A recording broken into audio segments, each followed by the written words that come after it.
तो अभी बज रहे हैं 2:55 और हम आपको रिवाइज कराएंगे एट 2:55। आपका बचपन बचपन में आपने पढ़ा होगा पे यार, जब तुम जेई मेन जेई एडवांस से एकदम करीब आ जाते हो तो 11th बचपन बोला जाता है। तो रिवाइज कराएंगे तुम्हें तुम्हारा बचपन at 2:55। Family of straight lines, family of straight lines. ठीक है। जो स्ट्रेट लाइन के बाकी जो कॉन्सेप्ट्स है ना, वो तो तुम मान के चलो मैंने तुम्हारे जेई मेंस में रिवाइज करा दिए। सेंटर्स ऑफ ट्रायंगल, रिफ्लेक्शन और भी जो भी बन सकते हैं ना, हालांकि उनको भी मैं करवा दूंगा रिवाइज, बट सबसे जो टॉपिक है जो है ना नहीं कराया जाता है मेन से टाइम रिवाइज, जो मैंने भी नहीं कराया, that was family of straight lines. And now it is the time कि हम फैमिली ऑफ स्ट्रेट लाइन से जो है अच्छे से रिवाइज कर ले। तो फैमिली ऑफ स्ट्रेट लाइन क्या होती है, लेटर से L1 एंड L2। लेकिन स्टार्ट करने से पहले जय शारदे माँ जय श्री राम जरूर बोलिएगा, क्योंकि ज्ञान माँ सरस्वती की then. Let's say L1 and L2 are two straight lines। ठीक है, they are two given straight lines to us। ठीक है। now if they are a family of straight lines, what does it mean कि ये दोनों straight line एक point से पास करती है। बट सर कोई भी दो लाइंस unless and until वो inconsistent हो, they will pass through a straight line। तो तुमने खुद ही बोल दिया कि any two lines having point of intersection belong to a family। ठीक है, तो ये जरा सा याद रखना, छोटी सी प्रॉपर्टी है बट कभी भी तुम्हें काम दे सकती है ना। तो कोई भी दो लाइंस हो जो एक किसी पॉइंट पे इंटरसेक्ट करे, वो एक फैमिली को बिलोंग हमेशा करेगी। अब इस पॉइंट से ऐसी कई लाइंस है जो पास कर सकती है, राइट? क्योंकि एक पॉइंट से तो बहुत लाइंस पास कर सकती है, there can be infinitely many lines passing through this single point. तो ऐसी ही सभी लाइंस के सेट को हम फैमिली ऑफ लाइंस बोलते हैं, और इस पॉइंट को कई बार हेड ऑफ द फैमिली बोला जाता है। ठीक है, हेड ऑफ द फैमिली भी बोला जाता है। So this is basic concept of family of straight lines, right? तो अगर दो पॉइंट, तो लेट अस से तुम्हें L1 and L2 are two lines passing through a fixed point, passing through a fixed point. ठीक है, तो हम लोग लिख सकते हैं कि L1 plus lambda times L2 बराबर हो जाता है 0। और सेम अपन एल इस जनरलाइज कर सकते हैं for n lines, like lambda 1 L1 plus lambda 2 L2 and so on till lambda n Ln। अगर ये चीज 0 हो रही है तो हम कह सकते हैं कि there will be n lines, this is a family of n lines, right? तो ये जो है फैमिली ऑफ स्ट्रेट लाइंस का बेसिक कॉन्सेप्ट होता है। तो लेटस से आपके पास ये लाइन गिवन है ax plus by plus c equal to 0। ठीक है, ठीक है। और यहाँ पे लेटस से आपके पास जैसे होता है ना कि two B equal to A plus C, इस टाइप का एक रिलेशन है। ठीक है, तो आप यहाँ पे सब्स्टिट्यूशन कर सकते हो कि ए एक्स प्लस बी की जगह तुमने डाल दिया A plus C by 2y plus C equal to 0। तो अब तुम्हारे पास बेसिकली किस फॉर्म में रिड्यूस हो जाएगी? एक फॉर्म तुम्हारे पास आएगा ये वाला,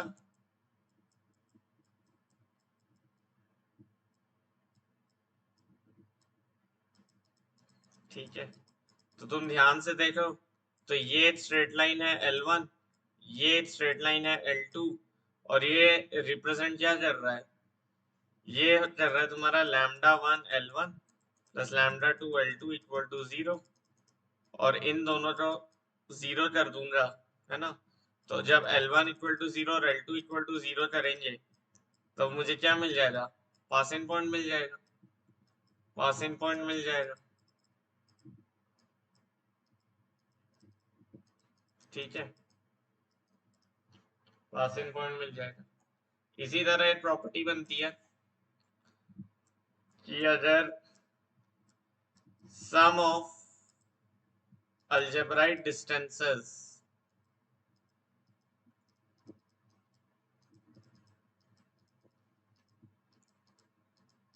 of n lines from a fixed point is zero, then they form a family of lines. ठीक है, ये आप बड़े इजीली प्रूव कर सकते हो.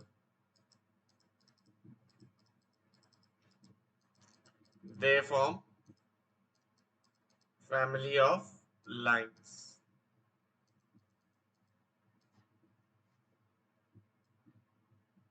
ठीक है. Sum of algebraic distances of n lines from a fixed point is zero. Let us say मेरे पास इस टाइप से कुछ लाइंस बन रही है ना. Let's say अभी हमने मान लिया they do not, all of them do not intersect at one point है ना. पर म्यूचुअल इंक्लूजन है between two lines, three lines, which उस टाइप से है ना. Some of them are in some family, some है ना. अब एक पॉइंट P मान लो H comma K. ठीक है. Let's say n लाइन्स है मेरे पास a1x plus b1y plus c1 equal to 0. एथ लाइन है a2x plus b2y plus c2 equal to 0 and so on till मेरे पास है lines anx plus bny plus cn equal to 0. ये मेरी n lines है. And let's say h comma k से इन सबके algebraic distances का जो सम है that is 0. तो क्या मेरे पास इक्वेशन बन गई कि mod of a1h plus b1k plus c upon under root a square plus a1 square plus b1 square plus mod of a2h plus b2k plus c2 upon under root a2 square plus b2 square equal to b2 square and so on. ये सारी N lines तक के लिए zero होगा. अब ये सारी quantities तो पॉजिटिव ही है तो तुम इजीली देख सकते हो ये सारे इंडिविजुअली जीरो होने चाहिए, राइट. तो यू कैन इजीली सर जी तुम्हारे पास a1h plus b1k plus c1 zero होना चाहिए, a2h plus b2k plus c2 zero होना चाहिए एंड सिमिलरली ऐसे चलते चलते तुम्हारे पास anh plus bnk plus cn की जो वैल्यू है that should be zero. anh plus bnk plus cn इन सब की वैल्यू यहाँ तक तुम्हारे पास जीरो होनी चाहिए. मतलब ये सारी लाइंस किस पॉइंट से पास कर रही है, h comma k से पास कर रही है. तो वो फिक्स पॉइंट बेसिकली वही पॉइंट हो गया जिनसे सब लाइन का अलजेब्राइक डिस्टेंसेस का सम जीरो है. इसका मतलब ओनली पॉसिबिलिटी इज कि ये सारी लाइंस जितनी भी है जब इससे पास करेंगी तो ऑब्वियस सी बात है कि algebraic distances of sum zero हो जाएगा, राइट. तो ये हो जाता है फैमिली ऑफ लाइंस का एक बेसिक कॉन्सेप्ट, राइट. अब इसमें तुम्हारा एक नेक्स्ट बनता है लाइक इसमें अब थोड़े टफ सवाल भी बनाए जा सकते हैं. लाइक लेट अस से ax plus by plus c equal to 0. Let's say ये एक लाइन है. मैंने ये वाला सवाल शायद लिया भी हुआ है. आई थिंक एक इक्वेशन दी हुई थी तुम्हें कि a cube plus b cube plus c cube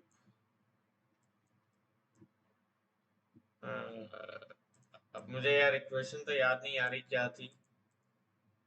चलो वो वाला सवाल मैं ढूंढ के लाता हूँ, है ना. एक मिनट रुकना.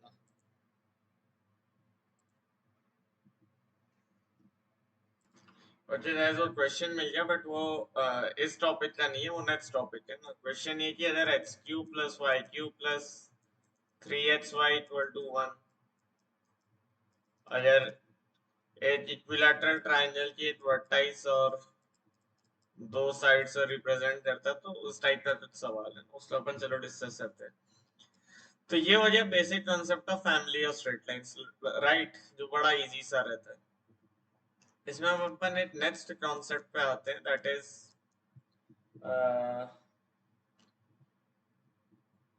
इज बेसिकली तुम्हारा फैमिली ऑफ इक्वेशंस बोल लो या ठीक है इस टाइप से कुछ. Family of equations. ठीक है, तो लेट अस से मेरे पास एक स्ट्रेट लाइन है y is equal to m1x and y is equal to m2x। तो ये दो लाइन है जो ओरिजिन से पास करती है। तो मैं इनकी इक्वेशन लिख सकता हूँ y minus m1x into y minus m2x equal to 0। ठीक है, और इसको जब मैं सॉल्व करूँ ना तो मेरे पास एक इक्वेशन आएगी of the type a h square plus 2h(xy) plus by square equal to 0। अब तुम देखोगे तो ये 2 डिग्री होमोजीनियस इक्वेशन है। ठीक है, 2 डिग्री क्यों? क्योंकि तुम कोई सा भी टर्म ले लो तो सम ऑफ पावर्स उसमें तुम्हारी 2 ही आएंगी, राइट? सम ऑफ पावर्स उसमें तुम्हारी 2 आएगी, तो 2 डिग्री। और होमोजीनियस ऐसे, होमोजीनियस देखने का ये तरीका होता है कि लेट अस से मेरे पास एक फंक्शन है एफ एक्स वाई, तो this should be able to be represented in a form g of y by x to the power of n। इस फॉर्म में मुझे रिप्रेजेंट करते बनना चाहिए।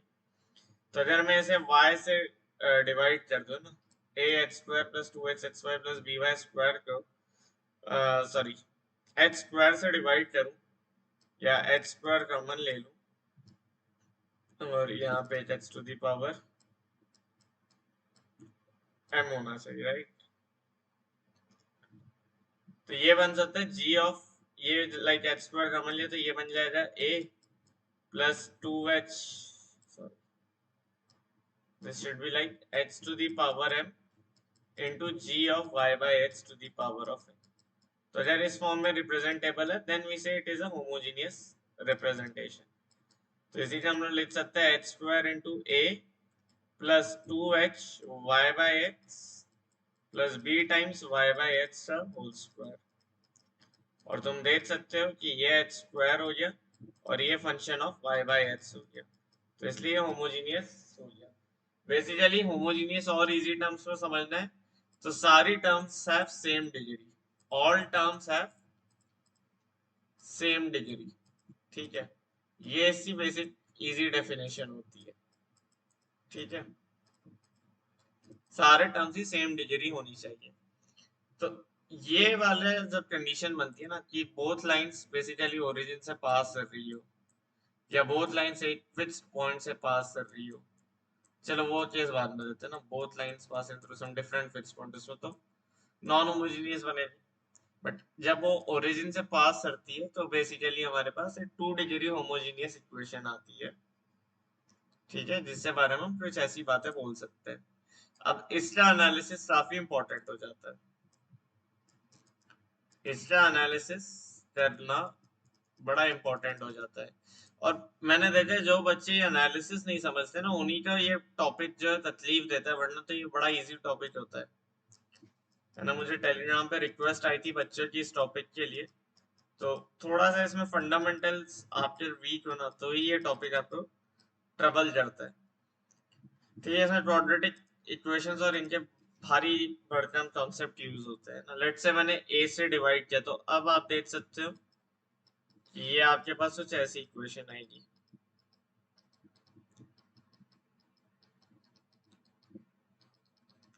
अब हमें पता है कि y is equal to m x type की इक्वेशंस होंगी तभी ये बन रहा है। तो हम y बाई एक्स और m डाल दें तो b m square plus 2h m plus a equal to 0। तो इस इक्वेशन के मेरे पास बेसिकली दो रूट्स है m1 एंड m2, और बाय बीटाज रिलेशन मुझे क्या पता है कि m1 प्लस m2 बराबर है minus 2h by b and m1 into m2 है a बाई बी।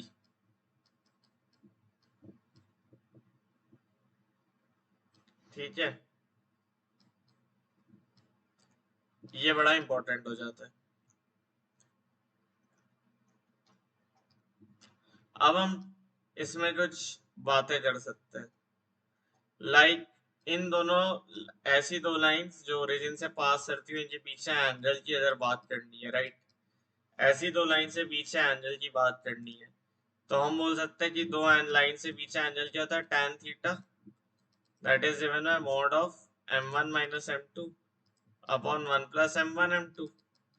और ये m1 m2 के पीछे रिलेशंस मेरे पास ये क्वाड्रेटिक से आ जाएंगे, तो ये बन जाता है mod of m1 minus m2 क्या बन जाएगा, अंडर रूट डी बाई।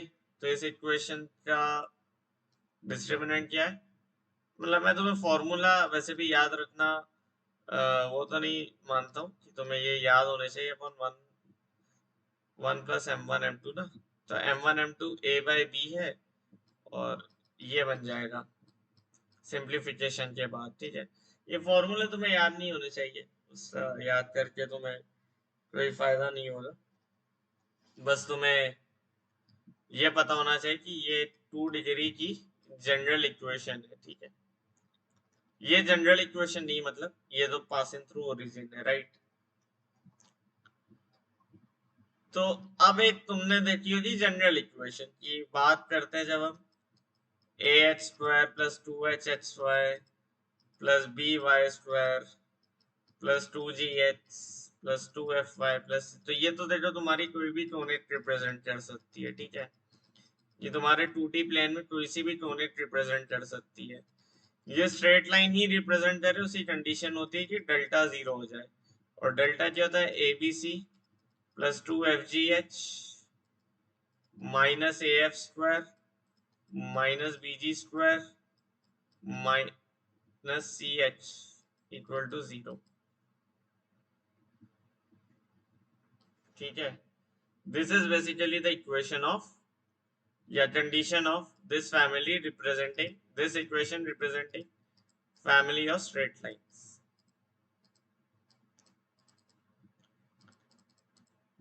अब अगर तुम्हें ओरिजिन शिफ्टिंग का कॉन्सेप्ट थोड़ा सा आता हो, है ना, ओरिजिन शिफ्टिंग का तुम्हें कॉन्सेप्ट आता हो, तो तुम ध्यान से देखोगे तो y is equal to m1x और y is equal to m2x basically origin पे इंटरसेक्ट करते हैं, राइट।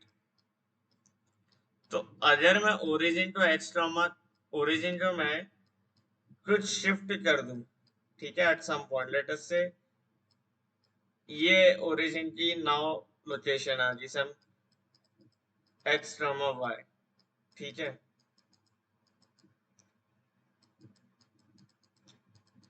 ठीक है, लेट अस से this is my now new origin.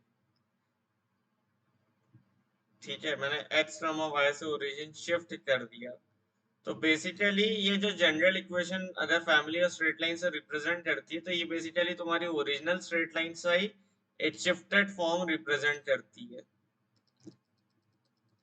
ठीक है, तो दैट्स इट।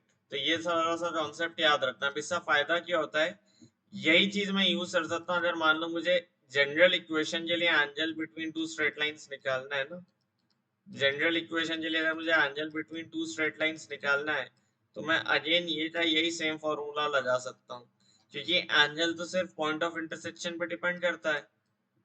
ठीक है, और वो वाली चीज जो है वो बेसिकली यहाँ से मैंने पैरेलली शिफ्ट करा है, राइट, पैरेलल शिफ्टिंग है, तो ये एंगल और ये एंगल तो अभी भी बराबर है। तो बेसिकली जो केस मैंने यहाँ बनाया था वही केस मैं यहाँ पे भी उससे सॉल्व कर सकता हूँ। ठीक, तो ये फैमिली ऑफ इक्वेशंस में इंपॉर्टेंट कॉन्सेप्ट हो जाता है।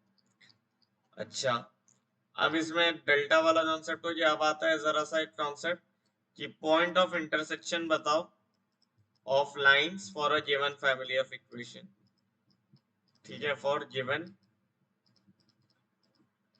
इक्वेशन लेट अस से तुम्हारे पास है line a h square plus 2h(xy) plus b y square plus 2g(x) plus 2fy plus c equal to 0।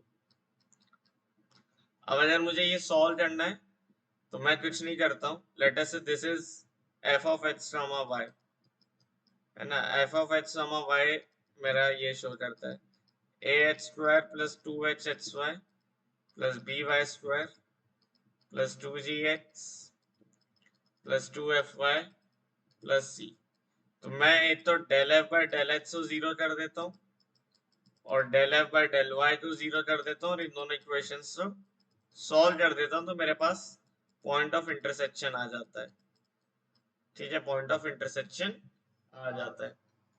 और del F by del X मतलब क्या, differentiate this function treating Y as constant. तो del F by del X क्या बन जाएगा, 2ax plus 2hy plus 2g, remaining ये तो constant है, सर डिफरेंशिएशन 0, ये कांस्टेंट है, सर डिफरेंशिएशन 0, ये कांस्टेंट है, सर डिफरेंशिएशन 0। तो ये चीज तुम्हारी 0 होनी चाहिए।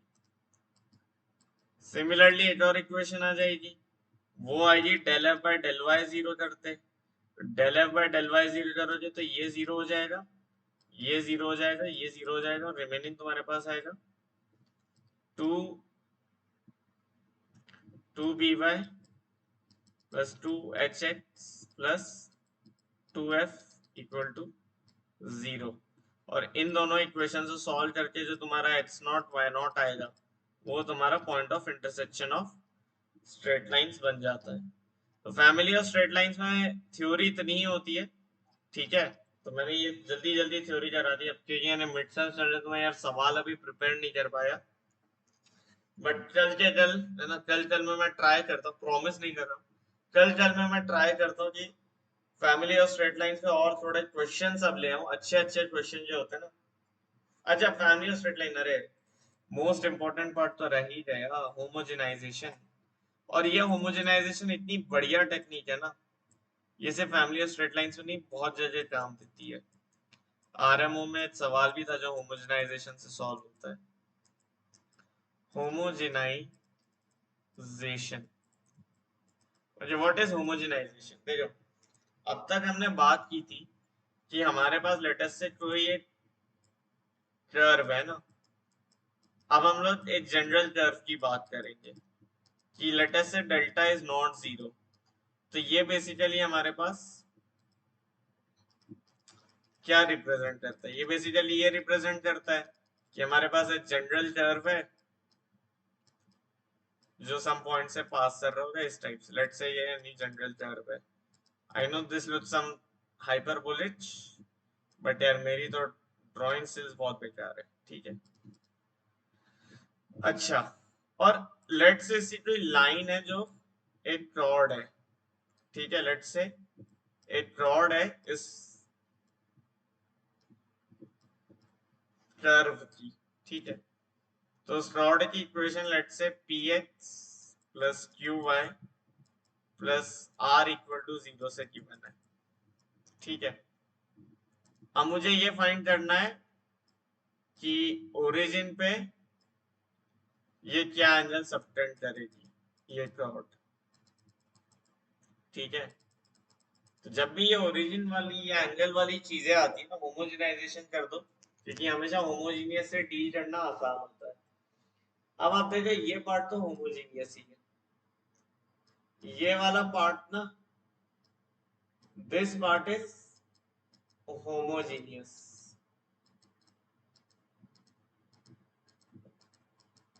ठीक है, और ये वाला जो पार्ट है ये तुम्हारा बचता है नॉन होमोजीनियस। देखो, अगर तुम्हें सवाल आते भी हो ना और तुम्हें थ्योरी पता भी हो, फिर भी मैं बोलूंगा थ्योरी देखते ही जाना, तो तुम्हें इसमें थोड़ा सा तो रिवीजन मिल ही जाएगा। ठीक है, तो हमारा मेन मुद्दा होता है कि ये वाले पार्ट को होमोजीनियस बना। अब यहाँ पे तो x है, तो इस x के साथ मुझे कुछ मल्टीप्लाई करना होता था कि होमोजीनियस बन जाए, तो x स्क्वायर बनाना, तो इधर x से मल्टीप्लाई किया। ठीक है, इधर y है तो इधर y से मल्टीप्लाई किया, y हो या एक x हो। c है तो इधर मुझे x स्क्वायर y स्क्वायर ऐसी टर्म से मल्टीप्लाई करके 2 डिग्री का बनाना पड़ेगा। राइट, मुझे सबको 2 डिग्री बनाना है। तो मैं इसी इक्वेशन को ऐसे लिख सकता हूँ कि p x plus q y upon minus r बराबर 1। ऐसे भी लिख सकता हूँ इस इक्वेशन को मैनिपुलेट करके। ठीक है, this equation can be also written like this. अब मेरे पास क्या बनता है, अब मेरे पास ये बनता है कि ये बन गया A X square plus 2hy 2hxy plus by square, और अब यहाँ पे 2gx इंटू 1 और इस 1 की जगह मैं क्या डाल दूंगा, px plus q y upon minus r. ठीक है, फिर क्या बनता है, मेरे पास फिर बनता है 2fy into same px plus q y upon minus r. और लास्ट में क्या बनता है, लास्ट में तुम्हारे पास बनता है एक सिंपल सा, लास्ट में तुम्हारे पास बनेगा ये। अब यहाँ पे लाइक c है, तो इसे 1 का स्क्वायर लिख दो, और 1 को तुम अगेन सब्स्टिट्यूट कर दो, ये px plus q y upon minus r और इसका होल स्क्वायर, और ये 0। अब ये जो तुम्हारी इक्वेशन आएगी, this will be always homogeneous. तो अब अगर ये क्रॉड लेटर से एंगल ऑफ पाई बाय 2 करती है, सबटेंड करती है, तो तुम्हारे पास आना चाहिए coefficient of x square plus coefficient of y square बराबर 0। ठीक है, तो ये वो सवाल है जो सबसे ज्यादा पूछा जाता है। ठीक, तो यहाँ से मैं थ्योरी वाले वीडियो से समाप्ति लूंगा, और कल मैं लाऊंगा बहुत सारे इंटरेस्टिंग प्रॉब्लम्स ऑन फैमिली और स्ट्रेट लाइंस। ठीक है, एडवांस लेवल, जो मुझे लगता है काफी अच्छी होंगी, है ना। और उन पे हम लोग एक डिस्कशन वीडियो बनाएंगे, उनका हम लोग डिस्कशन करेंगे कि कैसे हम उधर मैक्सिमम नंबर पा सकते हैं। ठीक है, तो चैनल सब्सक्राइब कर दो, वीडियो लाइक कर दो, कमेंट करो। ठीक है, और आप लोगों के लिए ऐसे मैं और ढेर सारे वीडियो बनाता रहूं, मुझे मोटिवेट करते रहो। जय श्री राम, जय शारदे माँ, गुड बाय।